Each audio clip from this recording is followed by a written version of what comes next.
Hi, Mission Hills Church family. Hope you had a great Resurrection Day last Sunday. My name is Scott Last, and I get to lead you in the midday Bible study today from John 21. And I entitled this, What to Do When You Don't Know What to Do. Let's just say you've been working on a project, a big important one, for a long time, and it looks like you've wasted your time. Don't you hate it when that happens? I have a friend who just found out that his wife has been cheating on him. What is he going to do? Another friend has a building project that has been rejected by the city after putting in hundreds of hours working on it. And who knows how many thousands of dollars as well. Or maybe you've got a child who you've poured your heart and soul into, and now he's dropped out of school and has a drug problem. For me, I remember resigning my pastoral position at Emmanuel Faith Church. My wife and I sold most of our possessions, rented our house, left family and friends, and recruited an international team to start a new church in Italy. We found out after we got there that they wouldn't let us stay, the authorities wouldn't let us stay, or allow our American teammates to come and accomplish this work for the Lord. What do you do when something like that happens? Well, for me, I go for a bicycle ride. And they have good ones in Italy, by the way. But we also haven't even mentioned the COVID-19 virus that has us all waiting around, not knowing what to do. Well, in John 21, our passage, Jesus has already died the most excruciating death imaginable, but now he is risen from the dead. He has already appeared to Mary Magdalene and his disciples a couple of times, described in chapter 20. So the resurrection is real. It is confirmed by eyewitnesses. It is confirmed in all four Gospels. And it looks like John 20 is going to be the wrap-up of the book, and all four Gospels for that matter, because the Gospel of John is the last of the Gospels written. But for some reason, John includes chapter 21 like an epilogue to his already completed work. Why? Well, I personally believe that the main reason is to answer some specific questions his readers might have at that time as well as today as to how Peter made a comeback as the leader among the apostles and in the church as a whole. You see, last time we saw Peter, he was not at his best, to say the least. He denied the Lord 3 times on the night of their rest and was left weeping and totally full of self-recrimination. Even on resurrection morning, he saw the empty tomb, but he didn't really believe or understand the significance of what had happened. Even after Jesus appears to Peter and the 11, there is no indication that he's going to distinguish himself as a leader among them. He's just too broken. Well, the disciples are told to return to Galilee and await further meetings with Jesus. So Peter, John, and the others go. But they are at a loss as to what to do when they get there. Well, let's work our way through the passage. And I'm reading today from the New Living Translation, as I believe it gives the best narrative flow of this particular passage. It begins, afterward, Jesus appeared again to his disciples by the Sea of Tiberias. That is the Sea of Galilee. It happened this way. Simon Peter, Thomas, Nathanael, and the sons of Zebedee, that would be James and John, and 2 other disciples were together. I'm going out to fish, Simon Peter told them, and they said, we'll go with you. So they went out and got into the boat, but that night they caught nothing. Well, evidently, Peter still does have some influence in this crowd of 7 disciples. He says, I'm going fishing, and the other guys are clearly eager to join him. What does this say about Peter and the lads? Were they just killing time? Well, apparently they weren't going out of the water to have a prayer retreat, and they didn't have any plans to reach the world for Christ, so I think they were looking for something to do that they knew how to do and did well.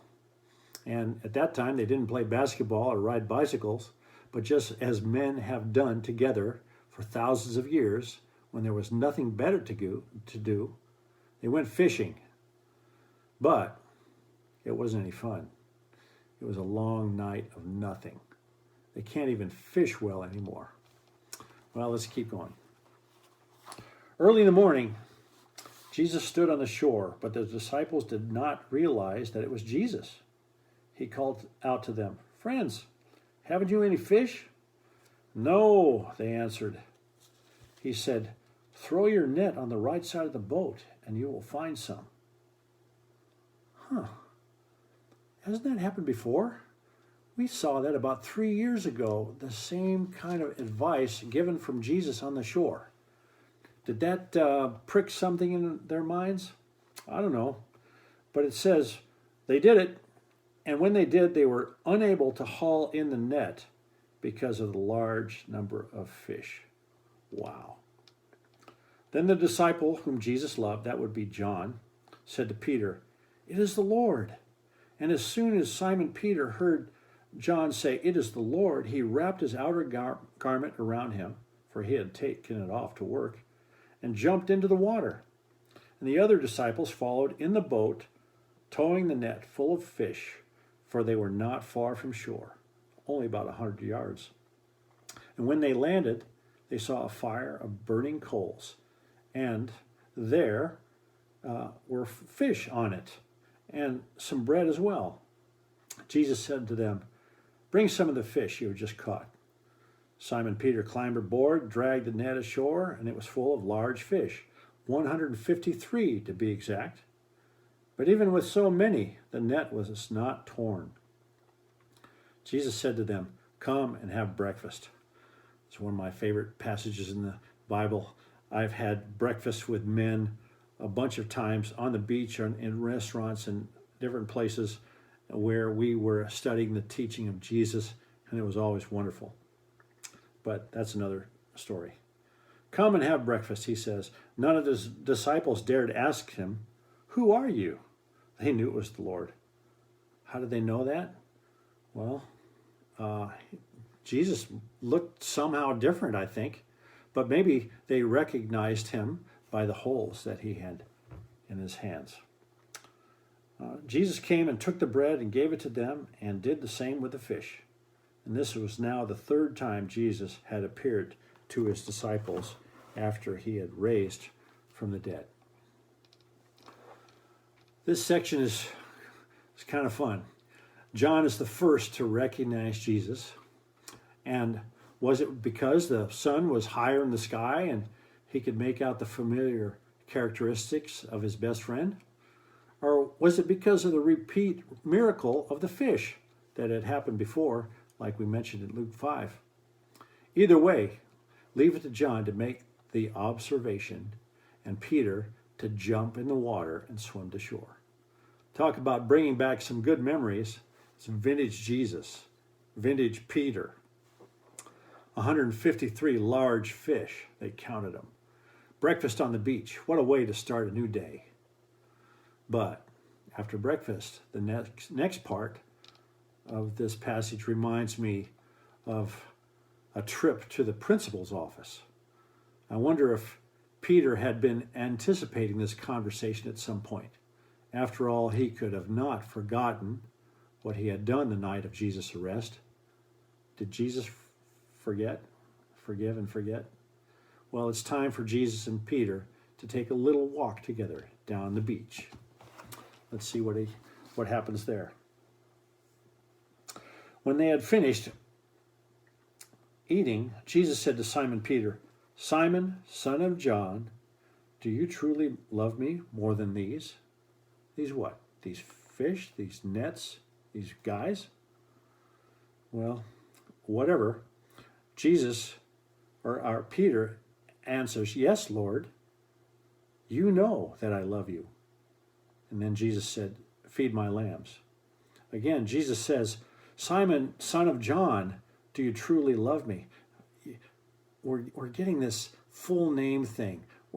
when I was in trouble with my mom, she always used to call me by my full name. Scott Last, get in here. Well, this is Simon, son of John. Do you love me? He answers, yes, Lord, you know that I love you. Jesus says, take care of my sheep. The third time he said to him, Simon, son of John, do you love me? Peter was hurt because Jesus asked him the third time, do you love me? He said, Lord, you know all things. You know that I love you. Jesus said, feed my sheep. I tell you the truth, when you were younger, you dressed yourself and went where you wanted. But when you are old, you will stretch out your hands, and somebody else will dress you and lead you to where you do not want to go. Jesus said this to indicate the kind of death by which Peter would glorify God. Then he said to him, follow me.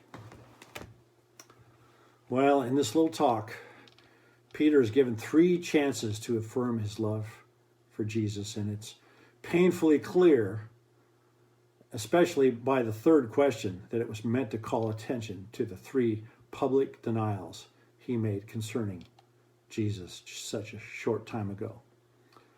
But Jesus doesn't judge or demote Peter. It actually appears that Peter is being given back his job, back the keys to the kingdom. The good shepherd is turning his flock over to Peter. He said, feed my lambs, tend my sheep, feed my sheep. These are the commands that Jesus is giving to Peter, along with follow me. He was back in the leader's saddle. His role is secure. John wants us to know that. And Peter knows it. But this is interesting what goes on after this statement. Peter's foretold something about his death that makes him a little nervous. Nervous enough to make him look back as his friend who was following behind. And in the next little section, I won't read the whole thing, but he said, well, what about this man? And Jesus essentially tells Peter, it's none of his business. You, Peter, are to follow me. And as it turned out, Peter would follow Jesus and eventually be crucified, stretching out his hands like it says in this passage, but also very likely upside down at his own request. This was to happen about 30 years later in Rome. Why upside down? Because, as tradition says, Peter did not think himself worthy to be crucified in the same way as his Lord. Wow. So Peter was forgiven and reinstated personally by Jesus, even after the greatest personal failure of having publicly betrayed Jesus when everything was on the line. So for the next 3 decades, Peter, for the most part, would live up to the meaning of the name given to him by Jesus, Peter the Rock. And with that, John brings the book to its conclusion, certifying its truthfulness as the author and admitting that there's much more that could be written about Jesus and his amazing life. So how does this story apply to you and me today? Well, maybe you're like Peter and the disciples.